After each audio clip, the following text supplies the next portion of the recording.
Hey there guys, PC Guy here, and we are going to be a review slash unboxing, or kind of the Samsung M21, or as I would like to call it, this video is also a PC Guy struggling with the annoying ass light glare from back there that nothing seems to solve. But in any case, as you might know by now, we are not a smartphone review channel. It's actually the first smartphone review that I do, so don't expect very detailed benchmarking and in-depth deep dives on the hardware. It's going to be an unboxing, kind of seeing how easy it is to set up, going over the specs a little bit, and how well it runs.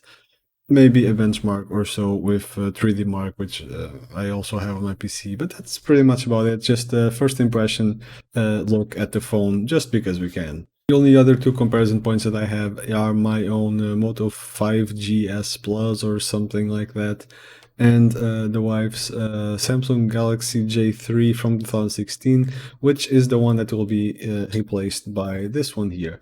Now, we already kind of unboxed it to put it charging and whatnot, so I put it all back together in the box for you guys, so you guys can see how it comes in. And yeah, here we go. It comes with a little boxy. This is where, like, stuff like quick start guide, warranty papers, all that sort of stuff. It all comes in here. It comes with USB-C charger cable, as well as a wall adapter that is stuck in the wall somewhere back there, but you guys know which one I mean. And then you have the phone itself. Well, it did come with a little plastic cover, but I had already removed it, actually. Oh no, the wall wart is actually here. So yeah, it's one of those that plug in at the side, so it has a bit of a supposedly smaller profile. Now, this is the phone, as you can see. This is pretty much how it looks. They have it in blue and black, I believe. This is the blue version. And yeah, it's kind of a chunky boy. It's a little bit big. As you can possibly see, I'm struggling with the angle a bit. So if you're the kind of person that has your phone always in your pocket, you might kind of struggle with that a little bit, especially when you add up kind of the added bulk with you having a case around it, I can imagine, for wanting to protect it and whatnot. So this is more if you have like some pockets in your pants, or a purse, or a man purse, or whatever, that you can shove your phone in. That's probably more of a realistic use to store this on your day-to-day. As far as connectivity goes, I see a headphone jack, which good news, it was not removed yet on these phones if you are the kind of person that wants headphone jacks on your phones. USB-C connectivity, so it's not the micro USB that a lot of phones have, but it seems to be a USB-C port. You have two buttons on the side, the usual up and down and power button, that are quite low profile. I will try to show, but yes, they are quite low profile. At the back, fingerprint scanner here at the back at the top, as well as your camera, flash, etc. And yeah, that's about it. And the camera at the front, obviously. I'll be going over a few spec lists later to give you guys a better idea. But for now, let's see how the first boot goes. Don't have a good way to actually record it other than, just showing it like this. But I'll do my best. The phone arrived with a 60% on the battery, so it was bootable technically right at the start. I'm pressing the button now. Let's see how it all goes. So it is actually going through the setup process. The phone arrived with the language settings according to, well, to where we are. So I'm going to do it real quick and just tell you guys how long it took. So a couple of notes while it is installing updates. I just connected to the wireless. Process was quick and simple. No major hiccups. Ton of languages supported already from the get-go.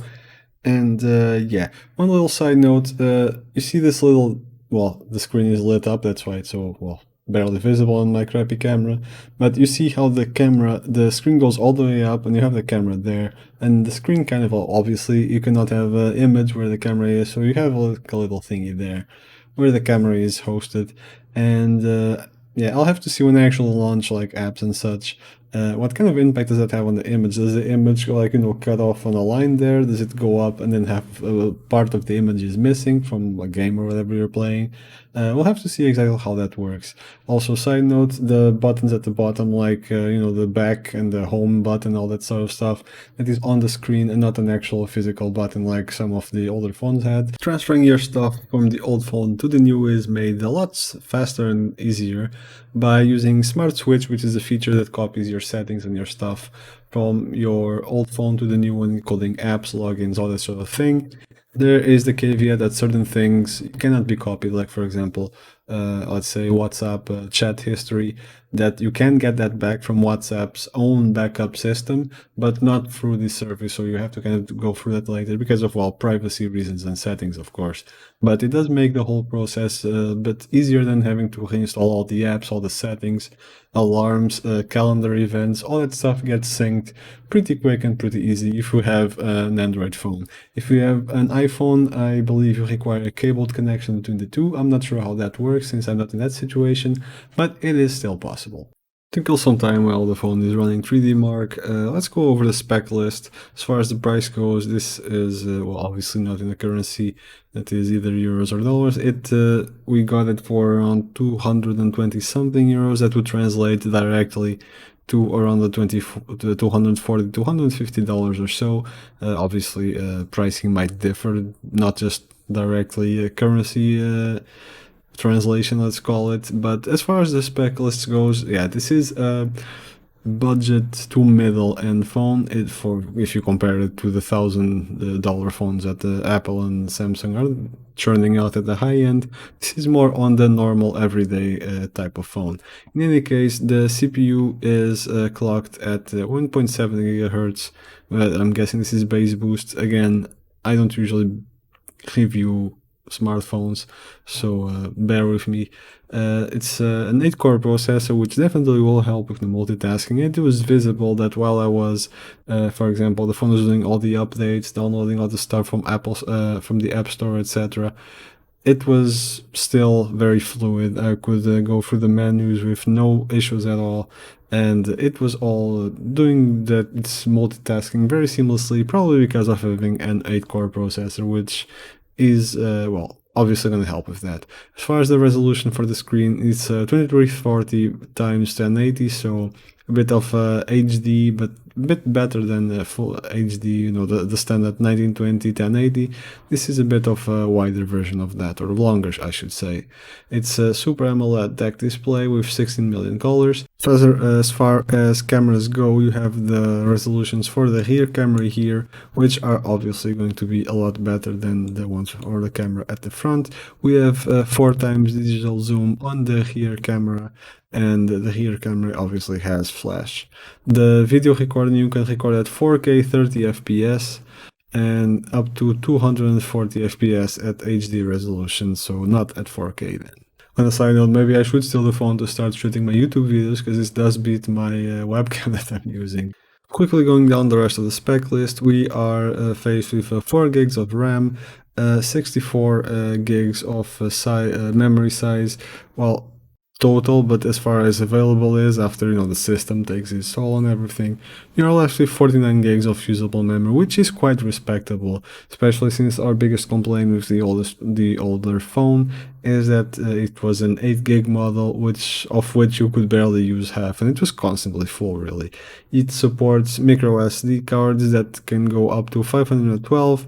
However, keep in mind that a lot of apps out there don't allow you to move them to the SD card. So it just becomes kind of a dumping ground of photos, videos, etc., but does not really help with app installation. It supports a dual SIM if you are the kind of person that would need that. You could have, for example, your private and work SIM card on the same phone. As far as connectivity goes, it has USB Type-C and a 3.5mm headphone jack. Bluetooth 5 supports a whole plethora of Wi-Fi specifications, both 2.4 and 5 GHz. Has GPS as you would expect and Wi-Fi Direct. Android, and it is an Android 10 phone, so the latest version, and it is expected to get at least one more further upgrade to Android 11 at least. Total dimensions are what you see here: 15.9 centimeters times 75 times 8.9 millimeters, so it is kind of a long phone, and like I mentioned, if you are the kind of person that wants it in your pocket, it might be difficult. It weighs 188 grams, which is heavier than a lot of phones out there on this size range, but that has a very good reason, and it's honestly, it's a difference of grams, so it's not like you're gonna need to be weightlifting to be able to carry your phone around. The reason for this is the battery capacity. It has a 6000 amp battery, which is pretty massive for a phone, and it should last you for quite a while at reasonable usage. So that is the reason for the added weight, is, well, basically the size of the battery. This also tackles the criticism that I saw on reviews before I ordered this phone, which was that the phone would take a while to actually charge fully. And well, kind of makes sense. When you have a massive battery, it will take longer to charge fully, but then again, it will also go for longer between recharges. So yeah, that kind of makes sense to me, really. It is non-removable, so if you for some reason need a new battery, you kind of have to have it professionally done. The 3D Mark benchmarks are in, and obviously I don't have a great comparison point because I don't do phone benchmarks often, so I don't have anything to compare it to other than my old phone, which is kind of crappy and scored a score of 300, which is probably not great. And well, it's not really visible on this camera, so I'll just read it. On Slingshot Extreme on OpenGL, it scored 1599 in total, with a graphics score of 1481 and a physics score of 2219. On the same test, Slingshot Extreme, in Vulkan API, 1558 with a graphics score of 1439 and physics of 2147. So it seems definitely a lot stronger than the phone that we're upgrading from. I'm not sure how it compares to other Android phones, but for those of you that these numbers actually mean something, that's what we got. The details on the benchmark results. It seems like the bottleneck seems to be the GPU part of the chip, with the physics score on the physics test on 3D Mark actually delivering a lot more FPS than the graphics part. Another test I wanted to run because, let's be frank, our wireless here in this house is quite crap, courtesy of the standard router that we get from the company, but I wanted to test our wireless capacity here, so I downloaded speed test on both my phone and this new phone, and I ran it obviously, and we got on the Samsung M21 download speed of 27.8 and upload 42.3. This is on a supposedly 100-100 connection, which it works at 100-100 when it's wired. Even above that, it does not reach that wirelessly, especially not in the location that we are sitting. On my old phone, I got a score of 22.4, download 19.4, upload, with the phones on exactly the same spot and nothing really changing otherwise. So this phone does seem to have some better wireless connectivity than the old one, even when all the other variables remain the same, like same router, same position, same connection, everything. Time to test a bit the cameras and the microphone on the phone. This is a photo taken by the phone's back camera, which is what you would normally use to take photos of stuff. All these photos were taken with the default settings. There might be things you can change in terms of quality, light, sensitivity, all that sort of stuff that might or might not be able to improve the quality a bit, but I for one am not one to really fiddle with that a whole lot, and I can imagine that the vast majority of people usually just grab their phones and do their thing without actually paying a whole lot of attention to those small details. But in any case, it seems that the quality is pretty decent for a phone in this range.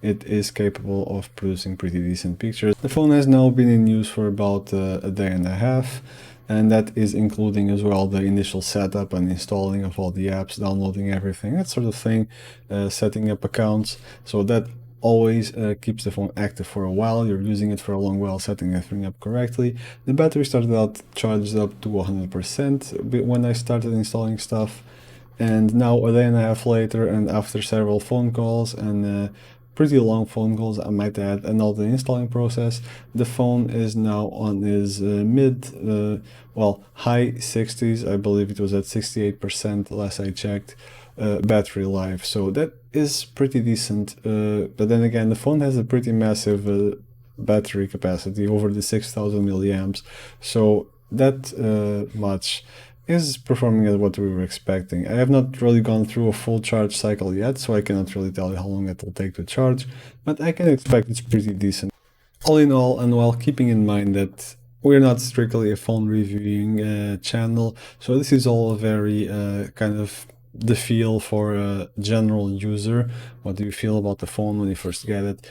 I gotta say, pretty satisfied with it. For the price we paid for it, which was around 230, and this is a price for the phone. It's yours, no fees, no monthly payments, no nothing. You pay 230 euros in our case. It would translate to around 250, I guess, dollars-ish. The phone is yours, end of story, and it is pretty good for its price point. It's quick, it's snappy, a ton of internal storage, which is quite important because, as we found out, the capacity for SD cards on other lower internal memory phones does not really help, considering a lot of programs and applications don't really let you move stuff to that internal storage, making to that SD card, that is, making the SD cards kind of useless other than photo and video dumps.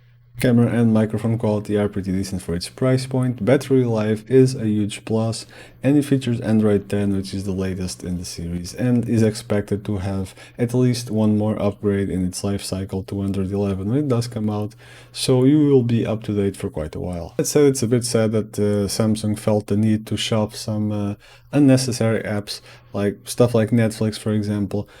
If you want Netflix on your phone, you will get Netflix on your phone, and there is no need for a phone company to shove it there and basically stop you from actually removing it. You can disable it, but you cannot remove it. That's more a jab at Samsung than at the phones themselves. Obviously, the phone is fine.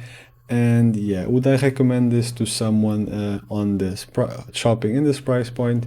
Yeah, I definitely would. It seemed to be one of the better options when I was looking around, and it is from a pretty reputable brand. Seems to be pretty decent quality. The, well, phone casing does seem to not be the sturdiest, but again, most people will just put it in a phone case or phone protection, and then the point kind of becomes moot anyway. So that's not really something I hold against the phone. So yeah, once more, this has been a very superficial review. I hope it does help anyone looking for some information on the phone, and I hope I'll see you guys in the next video, which will hopefully be over something that I am a bit more comfortable and knowledgeable talking about. Hope I see you guys, and have fun in the meantime.